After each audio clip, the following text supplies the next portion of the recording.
Olá pessoal, começando aqui mais um episódio do Alma Livre Cast com vocês, e hoje eu quero falar sobre essa questão de autopesquisa e autodesenvolvimento que eu coloco muito para vocês como sendo essencial para o nosso crescimento, né? Que é justamente da gente estabelecer o autoconhecimento como prioridade aí no caminho da espiritualidade. E aí hoje eu queria compartilhar com vocês algumas reflexões que eu andei tendo nesse sentido sobre a minha própria autopesquisa. Então eu queria falar um pouco sobre uma questão que há muito tempo que eu tenho estudado, analisado como é que funcionou aí na minha vida desde a juventude, digamos, né? Ali, infância, adolescência, né? Que é essa questão da timidez e agora também levando para o lado da ansiedade social. Então, desde muito novo eu desenvolvi uma personalidade que as pessoas falavam que eu era tímido, né? Até meus pais mesmo colocavam que eu tinha essa timidez, que eu não falava muito, que eu era assim, fechado e tudo mais. Só que tem um problema quando a gente coloca essa questão de eu sou e a gente começa a assumir isso e falar isso para outras pessoas que eu sou assim ou eu sou assado, que a gente pode estar caindo de novo naquela velha síndrome de Gabriela, eu nasci assim, eu cresci assim, você sempre assim, Gabriela, que não acredita na mudança, porque é um traço arraigado de personalidade. Mas a gente sabe que a nossa personalidade também é transitória se a gente estuda a espiritualidade, levando em consideração as reencarnações, né? Então, nós como almas imortais, nós temos diferentes vidas, e nessas vidas nós passamos por diferentes personalidades, e a gente pode até pensar, inclusive, que persona, em latim, essa palavra originária do latim, significava máscara, que era o que os atores no teatro utilizavam para fazer suas performances lá. Eles vestiam aqueles traços, aqueles atributos que não eram deles mesmos, né? Então, em cada reencarnação, digamos, a gente desenvolve esses trejeitos. Mas esses trejeitos, então, muitas vezes são um estar e não um ser. Né? Eu estou nessa situação, mas eu não sou necessariamente aquilo, eu não me reduzo àquilo, né? Então, quanto mais você fala eu sou assim ou assado, mais você está fixando esse traço em você e está arraigando aquela característica, aquele atributo, você como se estivesse se treinando a continuar naquilo, naquela interpretação daquela persona. E aí, na autodescoberta, né, nessa sua pesquisa espiritual, você pode descobrir que então você... Quem sou eu, né? Essa busca, quem sou eu? Eu não sou isso aqui agora, eu não sou João, eu estou João.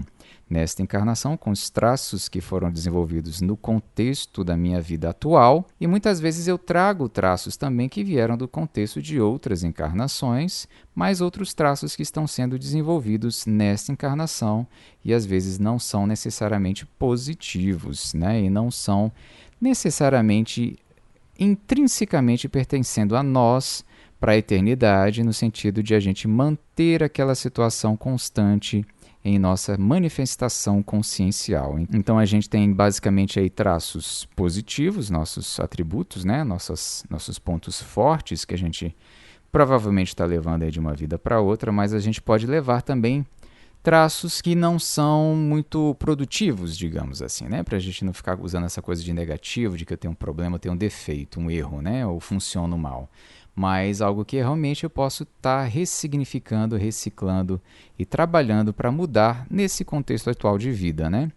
Então, eu sempre vejo por aí essa questão, você é assim, né? Você tem que abraçar o jeito como você é, você tem que aceitar isso, né? Então, a gente tem um campo meio delicado aqui. Por um lado, você também não vai ficar lutando contra o seu traço, você não vai ficar se martirizando e se culpando e se colocando para baixo por ser daquela forma, mas ao mesmo tempo você não tem que aceitar no sentido de, pronto, não tem mudança, eu sou isso mesmo, é isso aí, já era, me aceita como eu sou e fim de papo, né? E a gente pode chegar aí no meio termo, né? Mas muitas vezes a gente tem esse discurso, não, você é assim mesmo, e as pessoas têm que entender. Inclusive eu fui numa palestra que o título era mais ou menos assim, né? Era Abrace o seu introvertido interior, alguma coisa assim, né? E aí, no final, mais para o final da palestra, eu perguntei lá para o palestrante se não havia aí uma chance, então, de mudança, né? De uma saída meio que de um excesso de introversão para extroversão.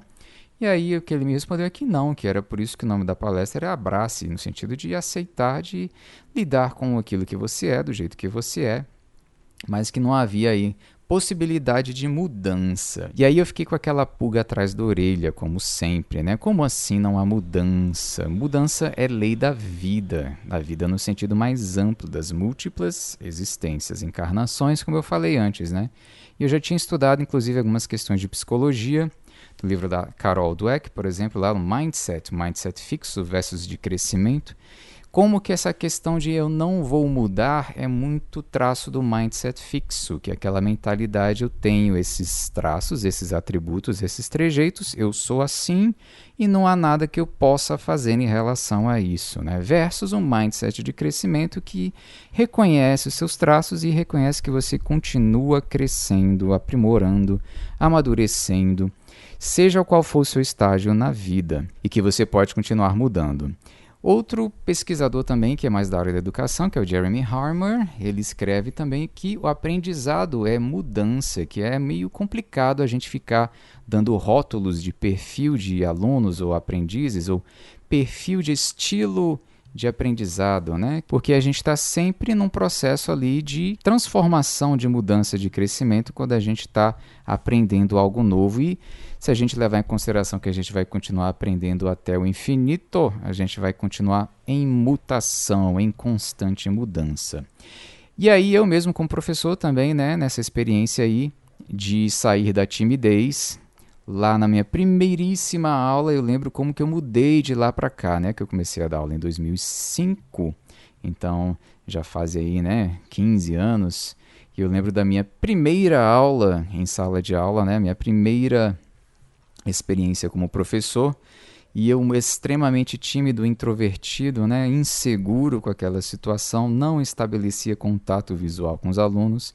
Eu lembro que daquela primeira aula, uma aluna saiu de lá da sala, foi na coordenação reclamar de mim, e uma das reclamações foi essa, de que eu não olhava para ela, né? Não estabelecia contato visual devido a essa minha timidez. E aí, recentemente, então, eu estava assistindo uma tertúlia do pessoal da Conscienciologia que falava sobre ansiedade social.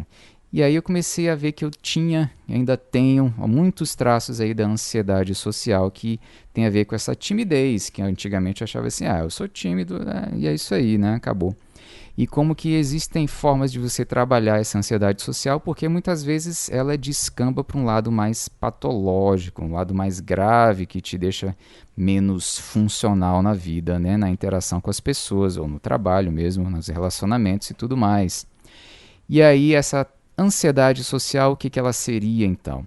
Essa extrema preocupação com a sua performance, com o que pensam de você, o que estão julgando de você, o medo de passar vergonha, aquele medo de dar vexame, né? Então é um constante julgamento do outro sobre você. E como que a gente cria, só que quando a gente fala de preocupação, a gente está falando de uma criação de um cenário mais mórbido possível, né? Do julgamento pior possível que a pessoa pode ter da gente. Isso acontece muito também com o palestrante quando está começando a dar suas primeiras palestras e aí fica ali imaginando todo tipo de defeito que as pessoas da plateia podem estar pensando sobre ela, todos os menores erros ali incluídos, né? E como que muitas vezes a plateia está ali, na verdade, torcendo, a maioria deles torcendo para a pessoa que está ali nervosa ali na frente para estar tudo certo, e a gente está ali pensando que está todo mundo já condenando tudo que a gente está fazendo, né? E aí a gente vai lidando com isso, insistindo em dar mais palestras e aprender a lidar com a situação. Inclusive, eu queria falar mais sobre isso, que essa questão da vergonha está muito presente no livro A Coragem de Ser Imperfeito, da Brené Brown. Como que essa questão da vergonha muitas vezes está na nossa estrutura social. Às vezes a gente cresceu acostumado com essa questão do julgamento mesmo, né? Pode ser na família ou na própria cultura do país, como que os erros às vezes não são tolerados e são puxados assim para críticas de personalidade pessoal, algo mais para o lado emotivo, levando a pessoa a sentir a vergonha por ter cometido aquele erro, né? Então, o ideal é que a gente possa saber lidar com a questão dos erros que vão existir, né? Principalmente se você for dar uma palestra, e você conseguir lidar de forma prática e às vezes até brincar com aquele erro, né? No caso de coisas pequenas, de deslizes de fala na palestra ou até num podcast, que você comete um erro na sua fala ou no erro de português, alguma coisa assim, e lidar com aquilo de forma fluida, aquilo não te impedir, não te, sabe, bloquear, congelar e ficar naquela coisa do julgamento, da culpa, da imperfeição, da menos-valia pessoal e conseguir ir em frente e lidar com aquilo. Então, erros vão existir e a gente deve lidar com eles de forma prática. Muitas vezes reconhecer onde que a gente errou, se comprometer a fazer o melhor, caso seja realmente um erro, por exemplo, no trabalho, alguma coisa que você quebrou, estragou, digamos, né? Você estragou o serviço. E aí você se compromete a fazer de forma melhor, mas sem aquela coisa do envergonhamento, da desvalorização, de colocar para baixo o seu valor pessoal, a sua visão de si, a sua autoestima, e conseguir separar isso nesse sentido. Falando nisso também a gente acaba caindo aqui na questão do perfeccionismo. Tem gente que acha que perfeccionismo é coisa boa, né? Não, porque eu sou perfeccionista e tudo mais.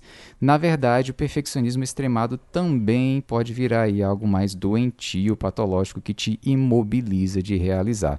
É positivo você ter um detalhismo, você ter um capricho de fazer as coisas, fazer algo bem feito, você prestar atenção ali no que você está fazendo e colocar detalhes que realmente são interessantes. Mas o perfeccionismo pode te impedir de conseguir fazer qualquer coisa porque faltou aquele detalhe, então não está bom, e tudo que você faz nunca é bom o bastante porque sempre está faltando algo mais, ou você está sempre se comparando e se colocando abaixo de um patamar ideal imaginário seu, que está muito longe, muito além, uma perfeição que não existe, né? Aliás, inclusive por isso que o livro da Brené Brown também é a coragem de ser imperfeito. Então você precisa chegar no momento que você está realizando o seu trabalho de conclusão de curso, TCC lá da faculdade, e dar aquilo como feito. Não está perfeito, mas está bom bastante, né? E levar isso inclusive para a personalidade também, e levar em conta a sua valorização pessoal, que mesmo com erros ou com coisas a melhorar, você é bom o bastante, você é boa o bastante. E aí a gente pode entrar também um pouco aqui na questão do medo. Como eu falei antes, né, o medo da interação social, o medo de passar vergonha, o medo de fazer um vexame. Eu acho que o medo daria aí todo um outro podcast, outro episódio, outra palestra, um curso inteiro, ou uma terapia inteira de anos, né? Mas vou falar um pouquinho aqui sobre essa questão do medo, que a coragem não é ausência de medo. Na verdade, onde há medo é que é preciso coragem. Que a coragem significa que você está com medo, mas você vai e faz assim mesmo. Inclusive, os tratamentos para as fobias também são com base nisso. Você tem aquele medo, mas você vai se expor àquela situação de forma pequena, controlada, não vai ser a situação toda grande que você tem aquela fobia, né? Não vai ser o contexto completo, mas você vai pegar parte daquele contexto, tentar se expor a ele, para ir tentar se acostumando, ganhando confiança, para tentar cada vez mais ir quebrando esse medo e ver que não há problema de lidar com aquela situação, né? Então essa questão do medo dentro dessa ansiedade social é uma coisa que paralisa, porque ela ativa lá na nossa amígdala. Não são as amígdalas da garganta, o nosso cérebro contém um pequeno órgão mais ou menos no centro dele que se chama amígdala, que é na base mais ali, digamos, instintiva das nossas reações, né?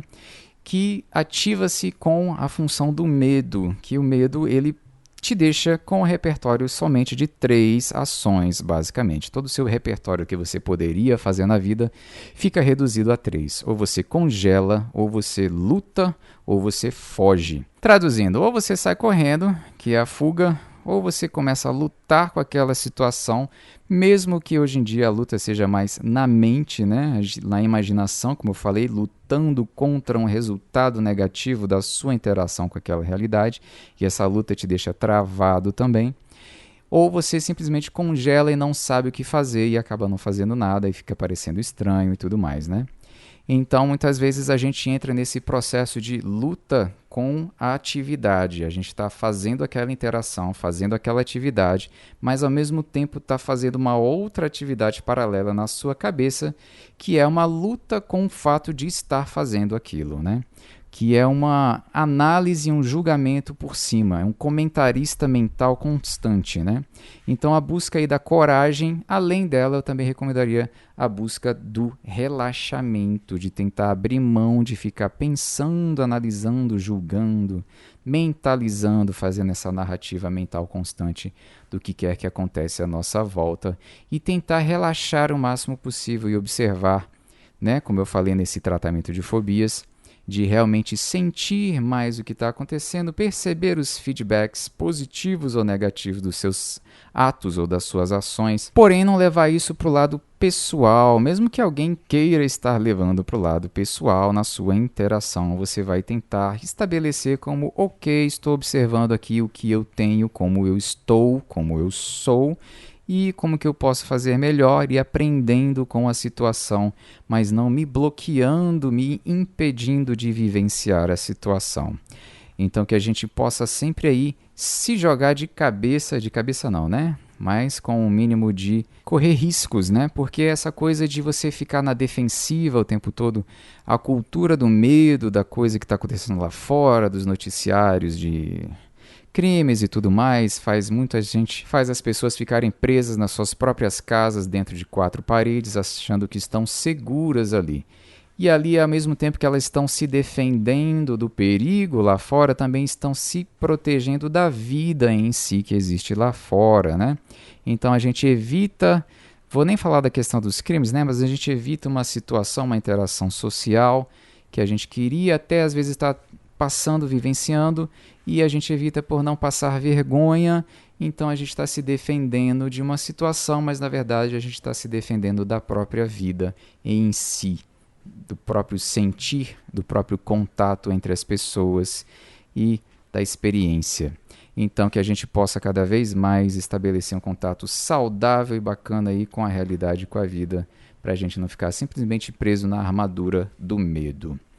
Se você quiser saber um pouquinho mais sobre essa questão da Carol Dweck, sobre mindset, eu lancei o curso ano passado chamado Mentalidade de Sucesso, que é basicamente um curso baseado no livro da Carol Dweck, Mindset, e a mentalidade de sucesso é basicamente o mindset de crescimento, e nesse curso eu abordo algumas outras questões da psicologia também, e da neurociência, como eu comecei a falar aqui para vocês, da questão aí da amígdala, a questão do medo, como que pode travar a gente, travar a aprender e tudo mais. E mais alguns conhecimentos de psicologia social lá também. Então, se você ficou interessado e quiser acessar, você pode entrar lá na minha página do Facebook, que você pode chegar pelo Facebook no @JDAlencarProf, JD Alencar, prof de professor, tudo junto, né? Ou você pode ir aí, então, direto lá no site do curso, que é o Udemy, udemy.com, e procurar pelo curso Mentalidade de Sucesso. Então, inclusive, no livro da Brené Brown, que eu estou mencionando, A Coragem de Ser Imperfeito, na verdade, esse livro, o título em inglês, que é Daring Greatly, significa Ousando Grandemente. Mas aí na tradução, adaptação, né, virou A Coragem de Ser Perfeito. E a Brené Brown abre o livro explicando por que ela deu esse título para o livro, que é baseado no discurso aí de Theodore Roosevelt, que foi um ex-presidente aí americano, que é um trecho de um discurso dele, em que ele fala sobre essa questão da ousadia, ou seja, da coragem, né? E dessa questão que a gente fica julgando, que o outro está julgando sobre nós. Então eu vou fechar o podcast aqui fazendo a leiturinha desse trecho do discurso do Theodore Roosevelt. Não é o crítico que importa, nem aquele que aponta onde foi que o homem tropeçou ou como o autor das façanhas poderia ter feito melhor. O crédito pertence ao homem que está por inteiro na arena da vida, cujo rosto está manchado de poeira, suor e sangue, que luta bravamente, que erra, que decepciona, porque não há esforço sem erros e decepções, mas que, na verdade, se empenha em seus feitos, que conhece o entusiasmo, as grandes paixões, que se entrega a uma causa digna, que, na melhor das hipóteses, conhece no final o triunfo da grande conquista e que, na pior, se fracassar, ao menos fracassa ousando grandemente. Eu vou ficando por aqui, um abraço para vocês e até o próximo episódio.